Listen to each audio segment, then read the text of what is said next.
কথিত জুলাই গণঅভ্যুত্থানের সময় যে রাষ্ট্রপতির ঘাড়ে বন্দুক রেখে অবৈধ ইউনূস সরকারের বৈধতা, শতাধিক অধ্যাদেশ এবং পরবর্তী রাজনৈতিক প্রক্রিয়াকে সাংবিধানিক রূপ দেওয়ার কাজ করিয়ে নেওয়া হয়েছিল, অবৈধ একটি নির্বাচনে বিজয়ী হয়ে তারেক রহমানের সরকার যার কাছে শপথ নিয়েছে সেই রাষ্ট্রপতি মোহাম্মদ শাহাবুদ্দিন চুপ্পুকেই শেষ পর্যন্ত পদত্যাগে বাধ্য করা হচ্ছে। বাধ্যতামূলকভাবে পদত্যাগের পর তার ভাগ্যে কি আছে তা নিয়েও নানা মহলে আলোচনা চলছে। অন্যদিকে এরপর রাষ্ট্রপতি হিসাবে কাকে বসানো হবে, কেন বসানো হবে এবং এই পরিবর্তনের রাজনৈতিক তাৎপর্য কি, সেটিও এখন আলোচনার কেন্দ্রবিন্দু। চলুন রাষ্ট্রপতিকে কেন্দ্র করে বা তার পদত্যাগকে কেন্দ্র করে ঘটমান পরিস্থিতি বিশ্লেষণ করা যাক।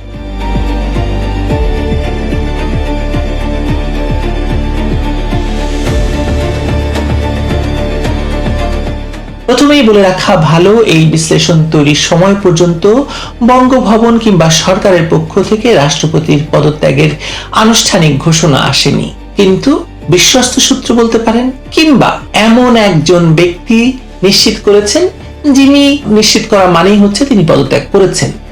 কিন্তু বাংলাদেশের ক্ষমতার বড় পরিবর্তনগুলো সাধারণত সরকারি ঘোষণার মাধ্যমে শুরু হয় না।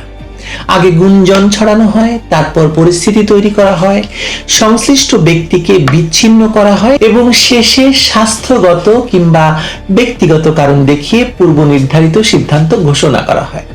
রাষ্ট্রপতি শাহাবুদ্দিনকে ঘিরেও যেন সেই পুরনো চিত্রনাট্যই মঞ্চস্থ হতে যাচ্ছে। বাংলাদেশের সাম্প্রতিক রাজনৈতিক ইতিহাসে শাহাবুদ্দিন চুপ্পু সবচেয়ে নীরব অথচ সবচেয়ে প্রয়োজনীয় চরিত্র। 2024 সালের 5ই আগস্ট তিনি জাতির উদ্দেশ্যে ভাষণে বলেছিলেন শেখ হাসিনা তার কাছে পদত্যাগপত্র জমা দিয়েছেন এবং তিনি সেটি গ্রহণ করেছেন। অথচ তারপরে এক সাক্ষাৎকারে তিনি নিজেই জানিয়েছিলেন যে সেই পদত্যাগপত্র তার কাছে নেই কিংবা সেই পদত্যাগপত্রের কোনো দালিলিক প্রমাণও তার কাছে নেই। অর্থাৎ বাংলাদেশের রাষ্ট্র ক্ষমতা বদলের গোটা প্রক্রিয়াটি দাঁড়িয়েছিল এমন এক পদত্যাগের উপর যার লিখিত দলিল রাষ্ট্রপতির কাছে নেই। তারপর সংসদ বিলুপ্ত হয়েছে, কি প্রকারে হয়েছে সেটা আমরা জানি। কি প্রকারে অন্তর্বর্তী সরকার নামে একটি হাঁসজারু ব্যাপার গঠিত হয়েছে সেটা আমরা জানি না, কারণ সংবিধানে অন্তর্বর্তী সরকার কিংবা তত্ত্বাবধায়ক সরকার বলে তখন কিছুই ছিল না। রাতের আধারে আদালত বসিয়ে 106 অনুচ্ছেদ অনুযায়ী একটা আদালতের নাকি কি একটা চোথা হাজির করা হয়েছিল, সেটাও জাল নথি বলে প্রমাণিত হয়েছে। তারপরও মোহাম্মদ ইউনূসকে শপথ পড়ানো হয়েছে, একের পর এক অধ্যাদেশ জারি হয়েছে, রাষ্ট্রীয় প্রতিষ্ঠান পুনর্গঠনের নামে সংবিধানের বাইরে গিয়ে নানা সিদ্ধান্ত নেওয়া হয়েছে। আওয়ামী লীগের কার্যক্রম নিষিদ্ধ করা হয়েছে। একটি প্রধান রাজনৈতিক দলকে নির্বাচনের বাইরে রেখে নির্বাচন আয়োজন করা হয়েছে। সেই নির্বাচনের মাধ্যমে গঠিত তারেক রহমানের সরকারও আবার এই রাষ্ট্রপতির কাছেই শপথ নিয়েছে। অর্থাৎ যখন অবৈধ ইউনূস সরকারের সাংবিধানিক মুখোশ দরকার হয়েছিল তখন শাহাবুদ্দিন ছিলেন অপরিহার্য। যখন তারেক রহমান সরকারের ক্ষমতা গ্রহণকে রাষ্ট্রীয় আনুষ্ঠানিকতা দিতে হয়েছিল তখনও তিনি ছিলেন প্রয়োজনীয়, কিন্তু এখন সেই প্রয়োজন শেষ। ফলে যে রাষ্ট্রপতির স্বাক্ষরের ওপর 2 দফা ক্ষমতা হস্তান্তরের বৈধতার গল্প দাঁড় করানো হয়েছে, তিনি এখন ক্ষমতাসীনদের জন্য সবচেয়ে বড় অস্বস্তির কারণ। অস্বস্তির কারণ আরো একটি আছে, কারণ শেখ হাসিনা ঘোষণা দিয়েছেন তিনি বাংলাদেশে ফিরছেন। আর শেখ হাসিনা ফিরলে রাষ্ট্রপতি শাহাবুদ্দিন চুপ্পু যদি প্রেসিডেন্ট থাকেন তাহলে কি হতে পারে, কি ঘটনা ঘটাতে পারে সেটাও হয়তো সরকার ভেবে শঙ্কিত, এবং এই শঙ্কা থেকেই আসলে নানা রকমের কাহিনী ঘটানো হচ্ছে। কারণ শাহাবুদ্দিন পদে থাকা মানে শেখ হাসিনার পদত্যাগপত্রের প্রশ্নটি জীবিত থাকা। তিনি যতদিন বঙ্গভবনে থাকবেন ততদিন মানুষ জিজ্ঞেস করবে লিখিত পদত্যাগপত্র কোথায়, সংসদ ভাঙার সাংবিধানিক ভিত্তি কি ছিল, ইউনূস সরকারকে শপথ পড়ানোর আইনি ভিত্তিটা কি, সেই সরকারের জারি করা অধ্যাদেশ এবং তার অধীনে অনুষ্ঠিত নির্বাচনের বৈধতাটাই বাকি। রাষ্ট্রপতিকে সরিয়ে দিলে এসব প্রশ্নের উত্তর পাওয়া যাবে না, কিন্তু গুরুত্বপূর্ণ সাক্ষীটিকে দৃশ্যপট থেকে সরিয়ে দেওয়া যাবে। ক্ষমতার রাজনীতিতে অনেক সময় সমস্যার সমাধান করা হয় না, সমস্যার সাক্ষীকে সরিয়ে দেওয়া হয়। এখানে তারেক সরকারের ভূমিকাটিও লক্ষ্য করার মতো। 2024 সালে রাষ্ট্রপতিকে সরানোর দাবিতে যখন জুলাই সন্ত্রাসীরা বঙ্গভবন ঘেরাও করেছিল, তখন বিএনপি বলেছিল রাষ্ট্রপতিকে সরালে সাংবিধানিক সংকট সৃষ্টি হবে। বিএনপির সমর্থনে তিনি তখন টিকে গিয়েছিলেন। রাষ্ট্রপতিও পরে বলেছেন তার দুঃসময়ে বিএনপির সহযোগিতা ছিল শতভাগ। অথচ সেই বিএনপি এখন সংসদে নিরঙ্কুশ সংখ্যাগরিষ্ঠতা দিয়ে ক্ষমতায়। ফলে রাষ্ট্রপতির পদ শূন্য হলে নিজেদের পছন্দের প্রার্থীকে নির্বাচিত করার ক্ষমতাও তাদের হাতে। সংবিধান অনুযায়ী রাষ্ট্রপতি পদত্যাগ করলে স্পিকার সাময়িকভাবে দায়িত্ব পালন করবেন এবং 90 দিনের মধ্যে সংসদ সদস্যদের ভোটে নতুন রাষ্ট্রপতি নির্বাচিত হবেন। ফলে কাউকে সরাসরি রাষ্ট্রপতি বানানোর সুযোগ নেই। কিন্তু বর্তমান সংসদে বিএনপির সংখ্যাগরিষ্ঠতা এমন যে দলটির সিদ্ধান্তই আসলে কার্যত নির্বাচনের ফল নির্ধারণ করে দেবে। তাই এটি কোনো উন্মুক্ত সাংবিধানিক প্রতিযোগিতা নয়, বরং ক্ষমতাসীনদের পছন্দের ব্যক্তিকে বঙ্গভবনে বসানোর একটি আনুষ্ঠানিক প্রক্রিয়া হওয়ার আশঙ্কাই আসলে বেশি। এখানে সম্ভাব্য রাষ্ট্রপতি হিসাবে মন্ত্রিপরিষদ সচিব নাসিমুল গনির নাম আলোচনায় এসেছে। তিনি অবৈধ ইউনূস সরকারের সময় প্রথমে স্বরাষ্ট্র সচিব ছিলেন এবং তারপর তারেক রহমানের সরকারের শপথের ঠিক আগেই মন্ত্রিপরিষদ সচিব হিসাবে তিনি নিয়োগ পেয়েছেন। কিন্তু আওয়ামী লীগ আমলে তার চাকরি গিয়েছিল। ক্ষমতা পাওয়ার পর, বিশেষ করে মন্ত্রিপরিষদ সচিব হওয়ার পর কিংবা তারও আগে স্বরাষ্ট্র সচিব থাকা অবস্থায় পাকিস্তানে তার একাধিক সফর নিয়ে আলোচনা রয়েছে। অন্তত একটি 9 দিনের সফর সরকারি ঘোষণাতেই আসলে স্বীকৃত, এবং তখন তিনি কি করেছেন তা কেউ জানে না। তাকে হিজবুত তাহরিরের প্রতিষ্ঠাতাদের একজন বলেও বিভিন্ন দেশি, বিদেশি এবং অনলাইন প্রতিবেদনে অভিযোগ করা হয়েছে। আবার ইউনূস সরকারের প্রেস উইং সেই অভিযোগকে মিথ্যা এবং বানোয়াট বলে প্রমাণ করার চেষ্টা করেছে বহুবার। অতএব অভিযোগকে প্রমাণিত সত্য বলা যাবে না, কিন্তু এত গুরুতর অভিযোগ ওঠার পরও একটি স্বাধীন, স্বচ্ছ এবং বিশ্বাসযোগ্য তদন্ত কেন হয়নি সেই প্রশ্ন তো অবশ্যই করা যাবে।